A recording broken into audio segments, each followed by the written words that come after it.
A very good evening to all our viewers. You're watching World News on CVR English with me, Asma Afreen. Let's look into the details. Indian origin Democrat Ghazala Hashmi has created history by becoming Virginia's first Muslim and Indian American lieutenant governor. Born in Hyderabad, she moved to the US as a child and built a strong career in education before entering politics. Her victory marks a major milestone in American diversity, inspiring immigrants and women across the nation. Hashmi, known for her academic background, vows to prioritize education reform, healthcare and women's rights. She aims to bring inclusive leadership to Virginia, ensuring every community's voice is represented in policy decisions. Virginia has chosen leadership that lifts up people instead of tearing them down. And together we have proven that in Virginia, a child's name, a family's personal struggles, and a community's identity are not barriers to belonging.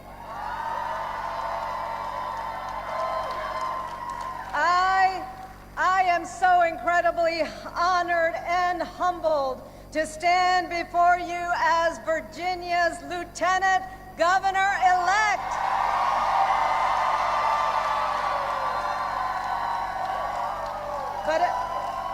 But as we all know, this moment of success is not mine alone. It belongs to every Virginian who believes that our politics must be more hopeful, more inclusive, and focused on solving problems instead of scoring points on the backs of other people's pain.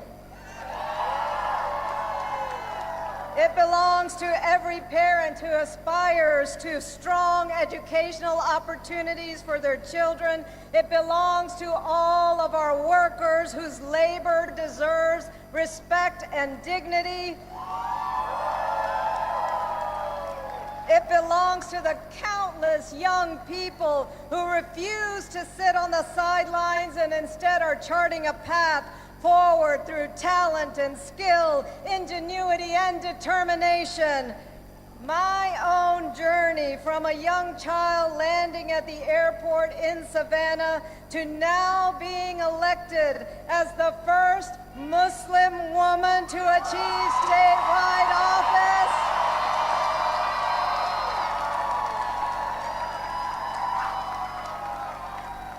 The first Muslim woman to achieve statewide office, not just in Virginia, but in the entire country.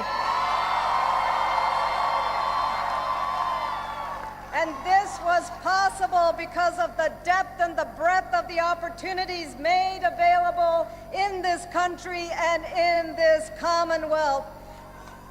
And I want to reflect just briefly on that journey from a childhood in Georgia to an educator's life in Virginia's college classrooms to state government representing the Richmond area in the state Senate and now this statewide position. I first was compelled to run for office. Virginia has chosen leadership that Typhoon Kalmegi has made landfall in the eastern Philippines, bringing heavy rains, powerful storms, surges, and winds of 150 kilometers per hour.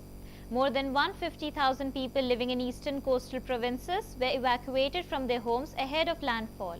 The storm has knocked out power and disrupted travel in some areas. Forecasters are warning that heavy rains could unleash severe floodings and mudslides.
New York City Mayor-elect Zohran Mamdani celebrated the city's immigrant communities in his victory speech, honoring Yemeni bodega owners, Mexican abuelas, Senegalese taxi drivers, Uzbek nurses, Trinidadian line cooks, and Ethiopian aunties. He described the city as built by immigrants, powered by immigrants, and as of tonight, led by an immigrant. Mamdani also invoked the words of Jawaharlal Nehru, quoting his famous line, "A moment comes which comes but rarely in history," framing his election as a generational shift and the beginning of a new political era in the city. You showed that when politics speaks to you without condescension, we can usher in a new era of leadership. We will fight for you because we are you. Or as we say on Steinway, "Ana minkum wa ilaykum."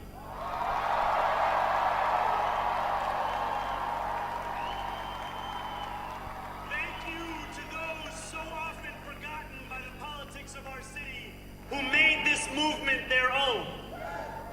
I speak of Yemeni bodega owners and Mexican abuelas,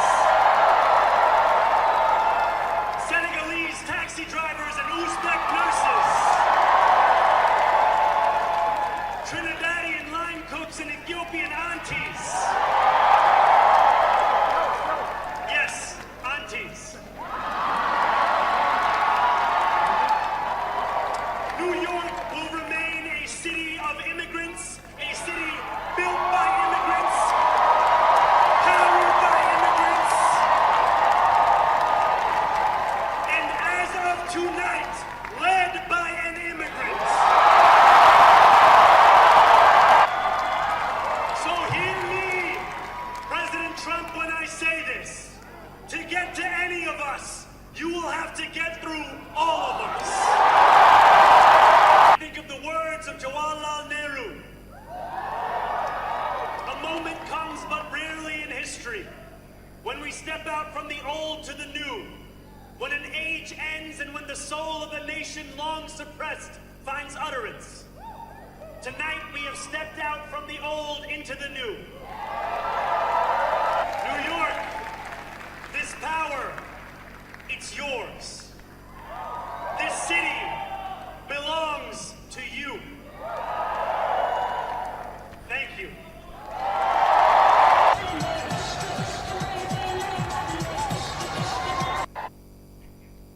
Mikey Sherrill, a four-term U.S. representative and former Navy helicopter pilot, was elected governor of New Jersey on November 4, 2025, reinforcing Democratic control in a state that has leaned reliably blue. In her victory speech, she cast her win as a referendum on the policies of the Republican president, from health care cuts to stricter immigration measures, asserting that voters were rejecting an agenda that targeted vulnerable communities. Her election marks the first time since 1961 that the same party has won 3 consecutive elections.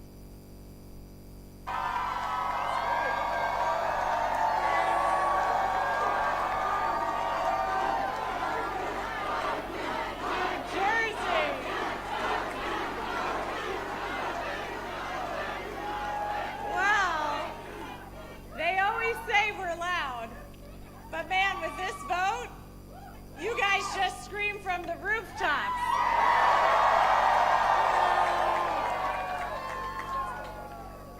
And people around the country have heard you. I hear you too. This was a tough fight, and this is a tough state. But I know you, New Jersey, and I love you. I've fought for you. I've spoken with thousands of you over this last year. I know your struggles. I know your hopes. I know your dreams.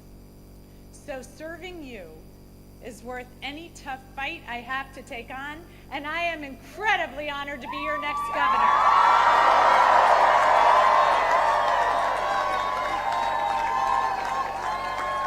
We're going to follow Lady Liberty's beacon. We're not going to give in to our darker impulses. Here in New Jersey, we know that this nation has not ever been, nor will it ever be, ruled by kings.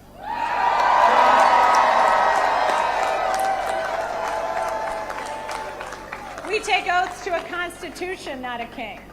We've chosen liberty, the very foundation of democracy, and we've chosen prosperity necessary to create opportunity for all.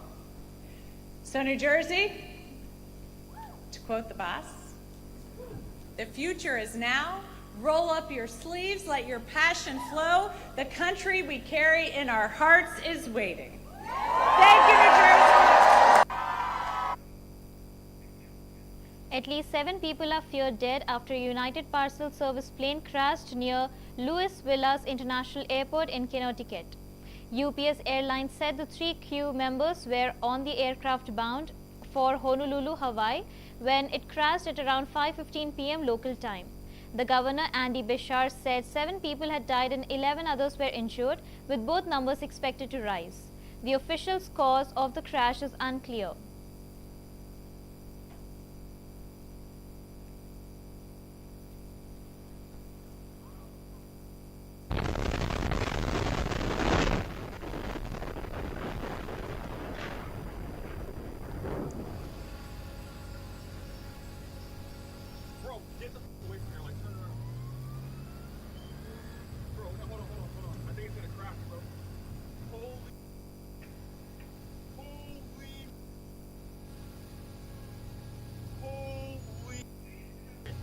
I can confirm that there was no specifically hazardous cargo on board of the plane that would create an environmental issue for those around the site, but the impact and where it impacted could create those types of situations. So please, if there is a shelter in place, follow it. I've been in direct contact with the CEO of Ford Motor Company. I can tell you that the Ford plant there was not hit, though it has lost power or did lose power for a period of time, but with the number of employees working there, that's a blessing. My heart goes out to everybody at UPS, because this is a UPS town. My cousin's a UPS pilot. My aide's tennis partner is a UPS pilot. The intern in my office works overnight at UPS to pay for college. We all know somebody who works at UPS, and they're all texting their friends, their family, trying to make sure everyone is safe. Sadly, some of those texts are probably going to go unanswered. ¡Oh, my God! ¡Corre para atrás, papi! ¿Viste? Te lo estoy diciendo, Dios mío. Ay, pinga. ¡Ay, Dios mío!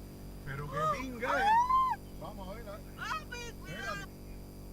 On National Unity Day, Russian President Vladimir Putin honored the developers of the Buristovsk nuclear-powered cruise missile and the Podesian unmanned underwater vehicle in the Kremlin ceremony. Putin praised the scientists, engineers and defense experts behind these next-generation strategic weapons, calling their achievement of historic significance for Russia's security and global stability. He highlighted the technological breakthroughs, including ultra-small nuclear reactors and all domestic materials used to develop the systems, saying they ensure Russia's strategic parity and technological sovereignty for decades to come.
Afghans are calling for urgent restoration of the historic Blue Mosque in Mazar-e-Sharif after a powerful 6.3 magnitude earthquake left its minarets cracked and tiles shattered.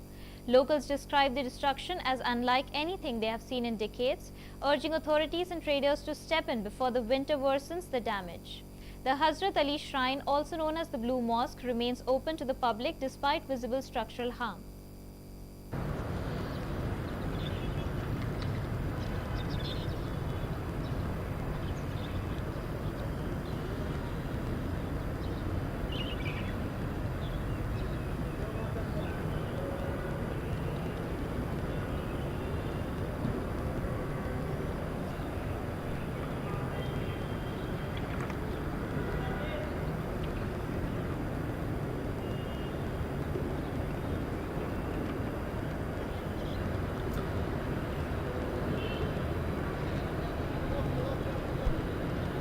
زلزله که بو شب رخ داد با واقعا یک زلزله بسیار شدید بود. در طول 50 سال عمر خود ما این رقم زلزله ندیده بودم و بسیار خسارات به مردم مسکین بیچاره اهالی بلخ سمنگان و خلم به بار آورده و همچنان روضه شریف که شما میبینید نمادی از شهر مزار شریف است که بسیار آسیب جدی در هر قسمت از منارایش و گنبدهای روضه شریف رسانیده شده توسط زلزله.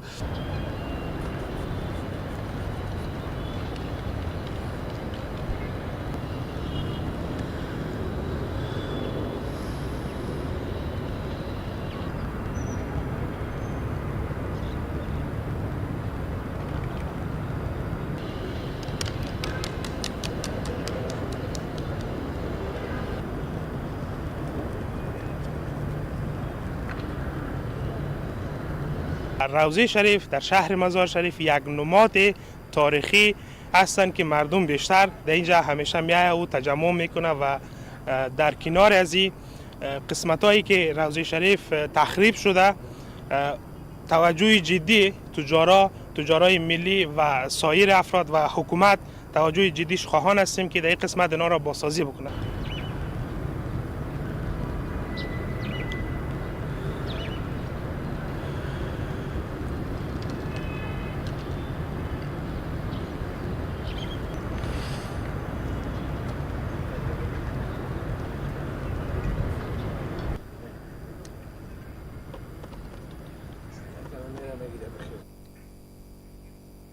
Speaking at the China International Import Expo in Shanghai, Chinese Premier Lai Huang condemned the surge in global trade restrictions, warning that businesses are finding it increasingly difficult to operate. He urged for reforms in the global economic and trade systems under the World Trade Organization to make international trade rules fairer, more transparent and inclusive, especially for developing nations. His remarks come just days after President Xi Jinping and US President Donald Trump reached a fragile trade truce, highlighting ongoing tensions in global commerce.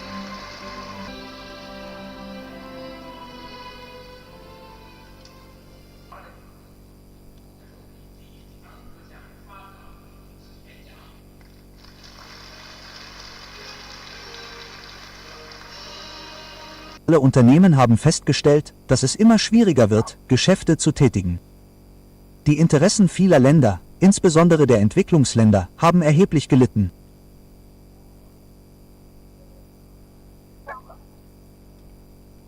In diesem Zusammenhang ist es besonders zwingend und dringend, die globale Wirtschaftsführung zu stärken und den entsprechenden Regulierungsrahmen im Rahmen des Multilateralismus und der grundlegenden Normen der internationalen Beziehungen zu verfeinern.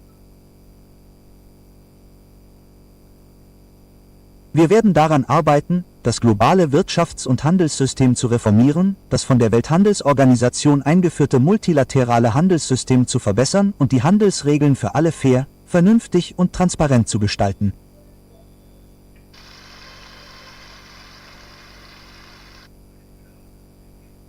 Brazilian President Luiz Inácio Lula da Silva says he is ready to personally call US President Donald Trump again if trade and diplomatic negotiations between the two nations fail to progress after COP30. The UN Climate Summit hosted in Brazil this month Lula confirmed that Brazil's vice president and finance ministers are prepared to travel to Washington to continue talks urging the US to lift sanctions on Brazilian Supreme Court justices and remove tariffs imposed earlier this year. Lula Here, also said sit down, Trump please. doesn't believe in a green economy, but added that he believes all the world leaders will eventually realize the urgency of environmental change. Soon. I suggested it be that same night. It wasn't that same night, but it was the next morning at 8 o'clock, okay?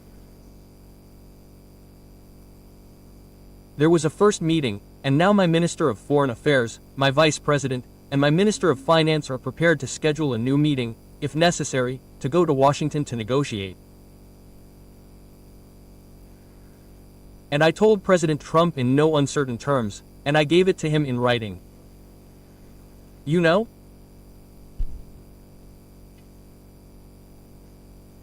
So that it wouldn't be like that saying that words fly away, I gave it in writing. We want him to waive the sanctions against our Supreme Court justices, and we want the tariffs to be zeroed so we can start discussing from scratch.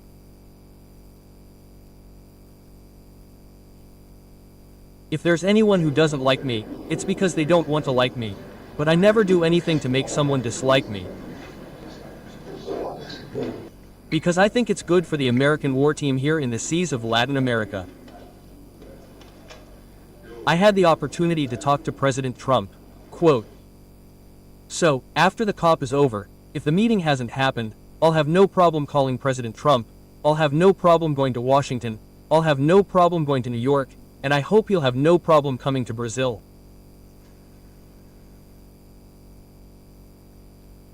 We are the two largest democracies in the Western world, and therefore, the more respect we show each other, the more cordiality we convey to the world, the better it will be for the United States and the better for Brazil.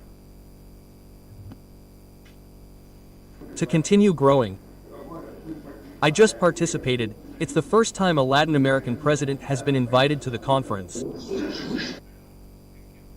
Ukrainian President Volodymyr Zelensky has urged the United States to remain open to supplying Ukraine with long-range weapons, saying they are both crucial as deterring factors and a tool of defense. Speaking via video link from eastern Ukraine during a European Union enlargement event in Brussels, Zelensky also thanked the EU for its 19th sanction package against Russia and expressed optimism about Ukraine's path to full EU membership before 2030. We need the support of the US, we need the support of President Trump about that. It will be a decisive pressure against Russia, Zelensky said. Krieg militärisch gewonnen werden, oder haben Sie es bereits erwähnt?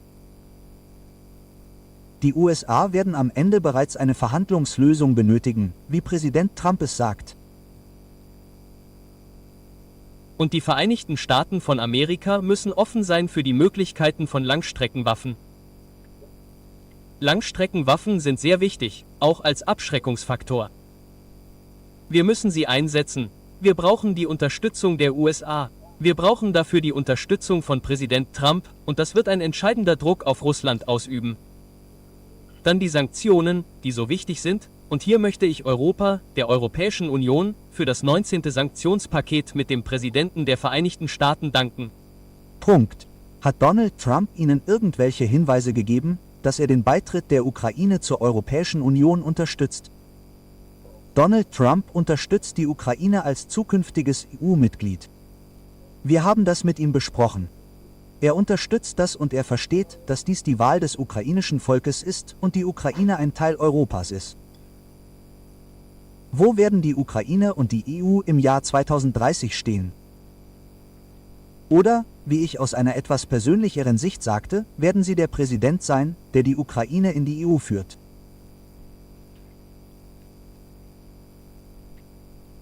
Zunächst einmal möchte ich glauben, dass die Ukraine noch vor Ablauf dieser Frist Mitglied der EU sein wird.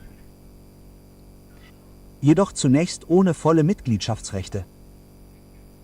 Lithuania is in discussions with German defense company to establish a propellant production facility in the country. The proposed facility would strengthen Lithuania's domestic defense manufacturing capabilities and support broader European security initiatives. Officials say the plant could supply propellant for both military and civilian purposes, helping Lithuania reduce reliance on foreign imports and enhance readiness amid regional security concerns. The talks come as NATO allies continue to bolster defense infrastructure in response to heightened tensions in Eastern Europe. The agreement, if finalized, is expected to create jobs, transfer technical expertise, and integrate Lithuania more closely into European defense production networks. Defense analysts note that expanding domestic production capacity could be a strategic move for Lithuania, given the ongoing geopolitical situation in the region. Herunter.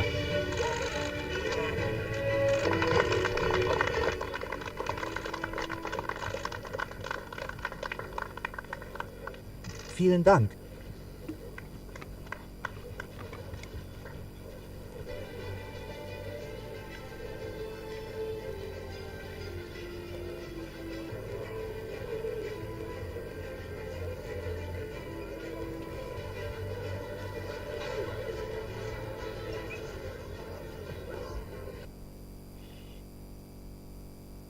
Für Litauen ist diese hochmoderne Produktionsstätte für Artilleriemunition die größte Verteidigungsinvestition in der Geschichte des Landes, nicht nur ein Industrieprojekt.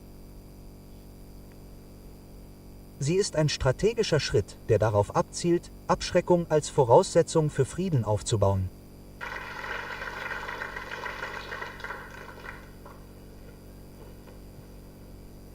Bitte, Frau Lubien, der Präsident.